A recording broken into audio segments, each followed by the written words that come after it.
Magandang oras at magandang araw mga ka-art lover, mga kababayan. Meron tayong bigyan dito ng reaksyon. Ito ang mga kasagutan ni Bato de la Rosa sa interview ni Karen Davila tungkol sa mga pahayag nga ng kanyang amo na si Sara Duterte.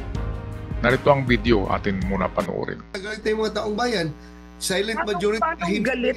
I wanted to ask you, Senator, paano galit ang taong bayan? You have the Vice President going live saying papapatay niya ang Presidente, First Lady, ang Speaker kapag daw namatay siya, etc., etc. It's quite shocking for the Filipino people to hear a Vice President conduct herself in this manner. Alam mo, yung mga ganyan, no? yung taong bayan, hindi naman bubo ka rin. Alam na alam nila kung ano nangyayari ngayon, kung ano ang endgame nito. Alam na taong bayan yan, hindi naman mga bubo ang tao ngayon, lalo na sa may social media na tayo ngayon. Endgame, very much informed, kaya yung mga tao tahimik lang yan, pero kahit na magsurbik ka rin, makipagpustahan ako sa'yo, magsurbik ka, ano ng sentimento ng taong bayan ngayon, di ba? Ayan, so siguradong pag magsorbe tayo, talo si Bato de la Rosa. Meron pa siyang sinabi na endgame. Ano daw ang endgame? Ang endgame ay papunta kayo sa ICC kasama ang amo mo na matanda, di ba? Ganyan talagang endgame niyan eh. Ano ba bang endgame? At sino bang nagagalit na mga tao dahil sa pahayag nitong pusit? Ang nagagalit na mga tao ay majority of the Filipinos. Kahit nga mga DDS ay hindi nagustuhan ang mga sinabi ni Sara tungkol kay Marcos at sa ama na si Ferdinand Marcos. Mantakin mo na hukain, di ba? Itapon sa WPS, pakain sa mga pating ang mga buto. At yung isang pamilya, patayin niya eh. Kulang na lang yung patayin din yung si Sandro Marcos. Tatlo kagad ang patay. PBBM, asawa niya, at saka si Romualdez. Kaya sino bang mga tao ang nagagalit? Ang taong bayan. Si Bato hindi yata ito nanonood ng TV. Hindi yata ito nanonood ng kung anong issue. Kasi ang alam niya lang, ang nagagalit ay mga DDS eh. Hindi niya alam na marami ang nagagalit sa sinabi ni Sara. Kahit mga congressman, kahit mga senador ay nagagalit.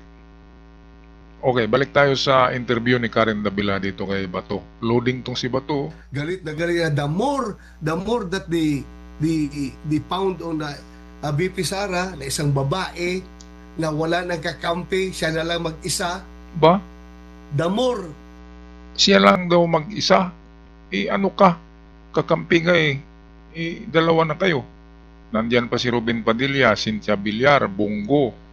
O maraming kakampiyan, si Kibuloy at lahat ng KOJC, kakampi ng amo mo. So maraming kakampiyan, nagmakaawa yan nagpaawa effect para maawa ang mga tao na nag-iisa lang daw siya. Ay talagang mag-iisa ka kapag ganyan ang utak na patay ng patay palagi ang sinasabi na may mga papatayin, may mga assassin, ganyan, ay talagang iiwanan ka kasi sinasabi lang yan ng mga madman eh. Sinasabi lang yan ng mga merong lunatic na merong lunatic na pag-iisip. Okay, so balikan natin ang mamaya ay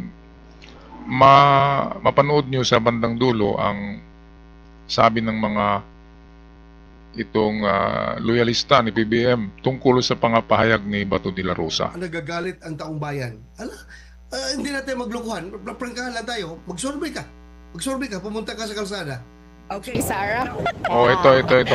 Bukan niya, baka siya... Kalsada na to ito. Kaya nga sabi ng mga loyalista ay bobo itong pugita daw yung si Bato kasi kalbo.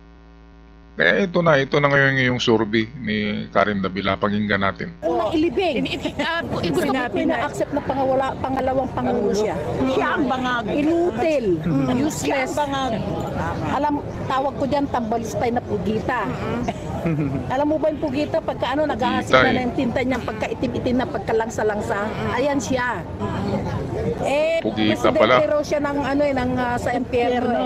Opo. Hindi kita niya tatay niya, magagawan sila ng tatay na pwesto doon. Opo, gabi. Diba? Subukan mo kung kayain sa aray, patunayan mo. Sige nga, gawin mo. Baka ikaw nilibing namin ng buhay. Gusto mo ba yun? Sa tingin niyo po, makatao po ba yun ang sinabi na niya? makatao. Normal po ba yan bilang pangalawang makatao. Yun nga nakakalungkot. Sila mag-ama. Nabudol ako niyan. Siya binoto ko, tapos ganyan ang ginawa niya. Opo, kasi lagi po nilang sinasabi na budol daw po. Totoo, nabudol kami mga loyalista. Mga loyalista ang totoo. Binoto namin siya para kay BBM dahil sa unity team. Tapos ano ginawa niya?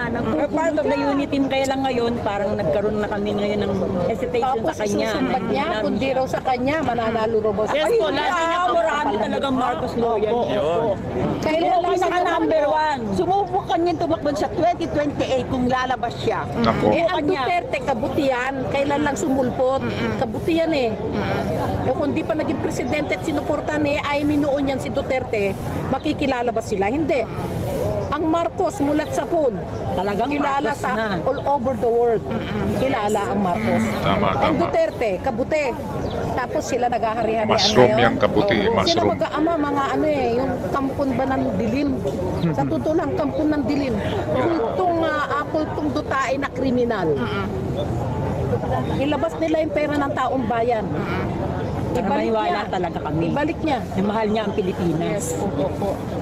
Diyan mo makikita, buti nga habang maaga, nagpakilala na si Saramaw, di ba? Hindi na tayo magbubudol uli. Saramaw pala eh. 70 billion yung yung nawala na pera na hindi ma-explain. 11 days lang ginastos, 70 billion. Naku, pera ng bayan yun at dapat kalahati doon ay mapunta sa DepEd. Kasi DepEd Secretary si Saramaw eh. Kaya yun, nawawala na pera, pabayaan ba lang natin yun? Dapat mapunta yun sa bonus ng mga teachers. Ngayon, nagbibigay ng bonus si PBBM. Pera na galing sa DBM galing sa Department of Budget. Humingi si PBBM para pang bonus, pang dagdag. Tinaasan ni PBBM ang bonus ng mga teachers ngayong Pasko. At ang pera na yun galing sa DBM, sa Department of Budget natin. Hindi galing sa pundo ng ng DepEd. Kasi nilustay na ni Saramaw Saramaw pala. Yung Harry Roque naman, Harimaw. Ang daming mga pangalan Grabe talagang tapunan ng mga tae dito, dutae.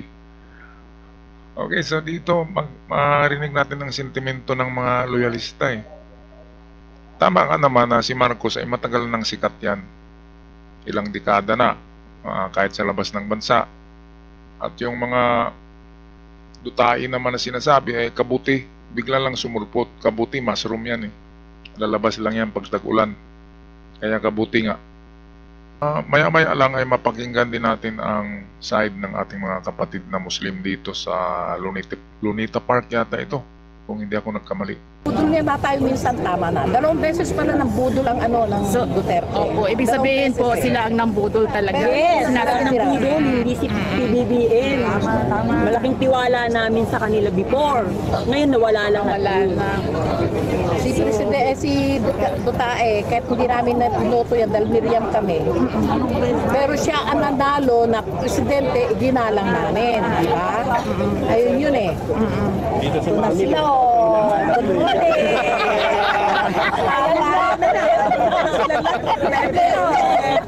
Ayan, magtanong na kayo. Magtanong na. Sabi ko nga, hindi lang pwede nga lang pumatay ng tao, matagal nang pumatay ng tao. Wag, bawal yun. Ito lang, kaya nga Tatapon ko daw sa West Tagal ko na Philippines ginawa. Tatapon daw sa West Baka Philippines ginilitan ko na rin siya ng leeg, baka nauna pa ako ng gilit ng leeg niya. Kundi lang bawal May Diyos Kaya bahala ng Panginoon sa kanya. Hindi po tayo ganon katulad ng iniisip ng iba. Ang mga loyalista, hindi ganun mag-isip. Hindi gaya ng mga didishit.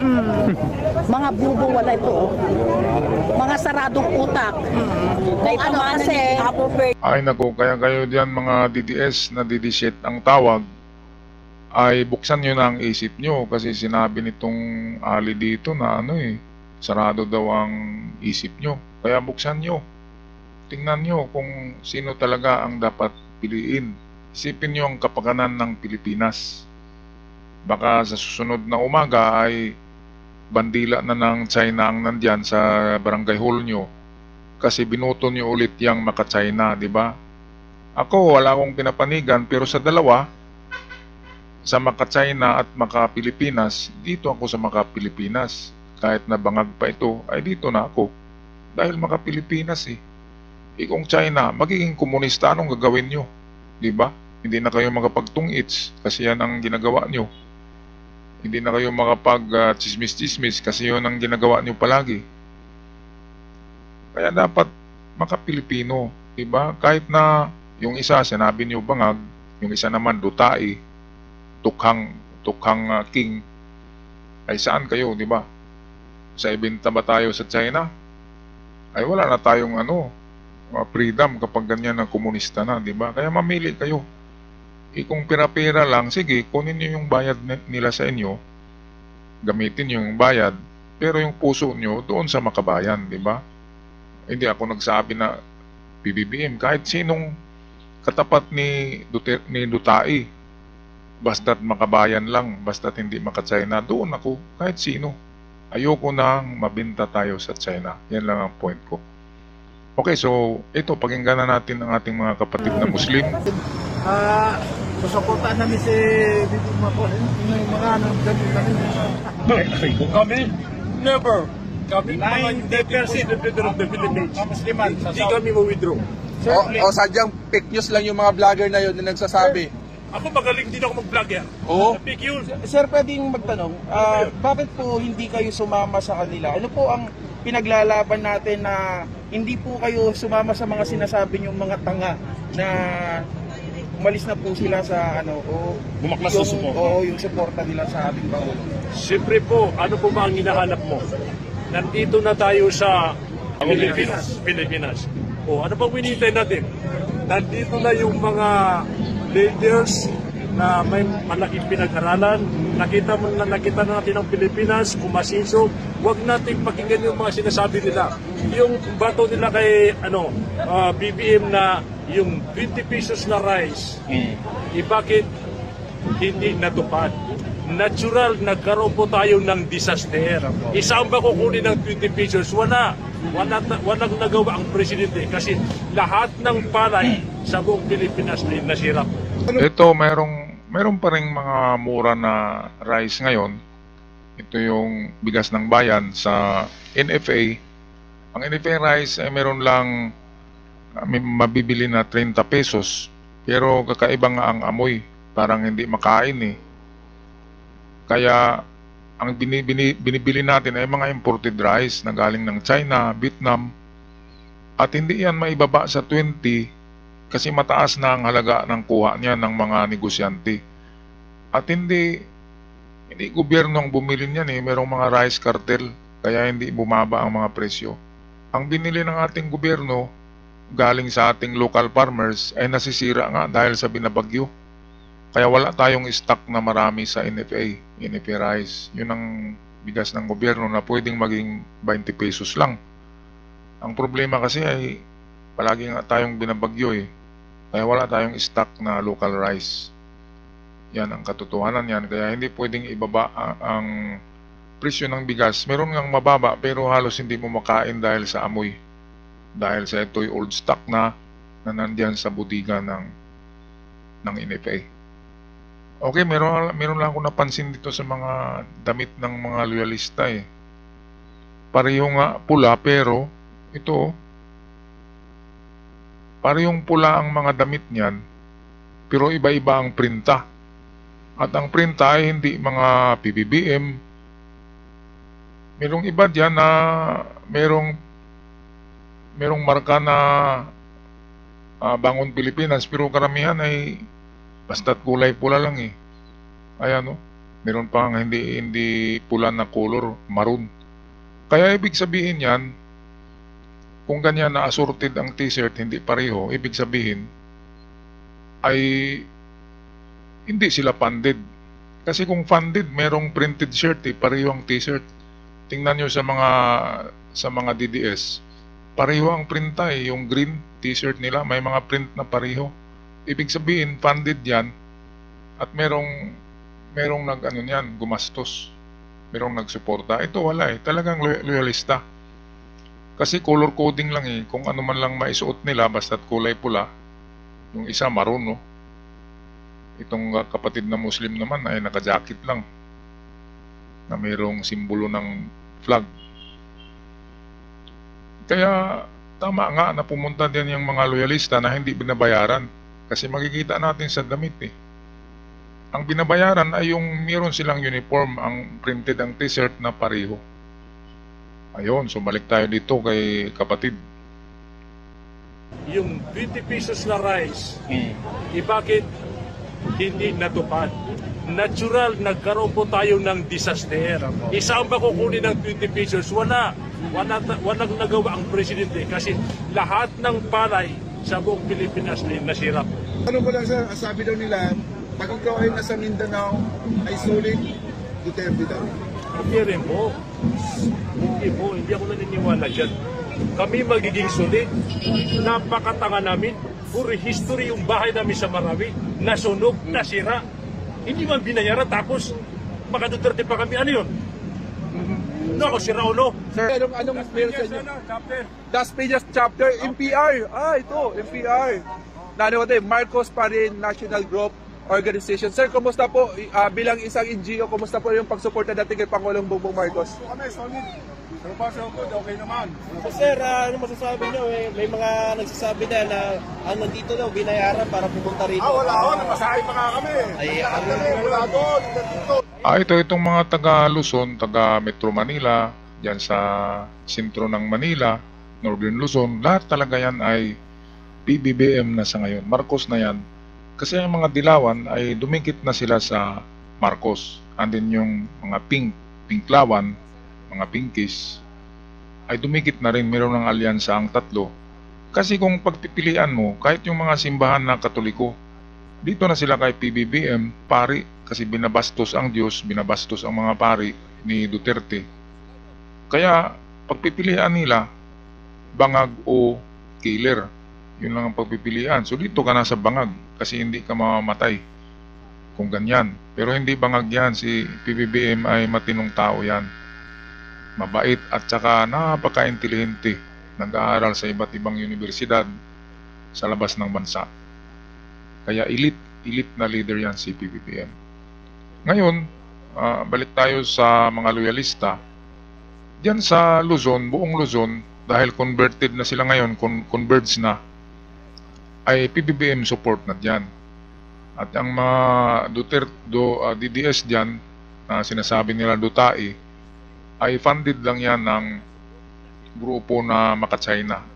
Okay, yung mga milyonaryo ng Pugo, nag-funding din yan sa mga Dutai para maibalik sila sa pwesto. At kapag maibalik sila sa pwesto, maibalik din ang Pugo at happy na naman ang mga sindikato. At meron ding funded yan, sa narinig ko ay funded din ng China mismo, ng Communist Party ng China, Xi Jinping. Funded ang mga DDS para ma-overthrow ang Marcos.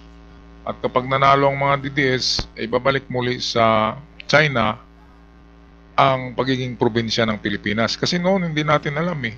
Kaya nga tinatawag na probinsya ng China ang Pilipinas dahil mayroong gentleman's agreement between Dutai and Xi Jinping. Ayan ang totoo, mayroong gentleman agreement yan. Na iwan ko, kasama yata ang Palawan sa ibibigay kay Xi Jinping eh. Yung buong WPS sa China na yan eh. Sa gentleman's agreement. Kaya papayag ba kayo? Mga DDS na magiging komunista kayo, hindi na kayo makapagtungits-tungits, hindi na kayo makapagtagay-tagay pa. Kasi komunista eh, payag ba kayo niyan? Kaya kung pera lang ang ano nyo, tanggapin nyo ang pera, pero yung puso nyo doon sa makabayan. Saan ba kayo? Sa maka-China o makabayan? Yan lang pagpipilian nyo. Kahit bangag, basta makabayan lang. Huwag lang doon sa pagpatrabahuin ka sa komunistang China, trabaho ng trabaho ka, walang sweldo, pakakainin ka lang. Payag ba kayo niyan? Okay, pag-comment na lang sa ating comment section down below ang inyong mga saloobin. Mga kababayan, mga ka-art lover. Ako'y magpaalam na at ingat kayong lahat.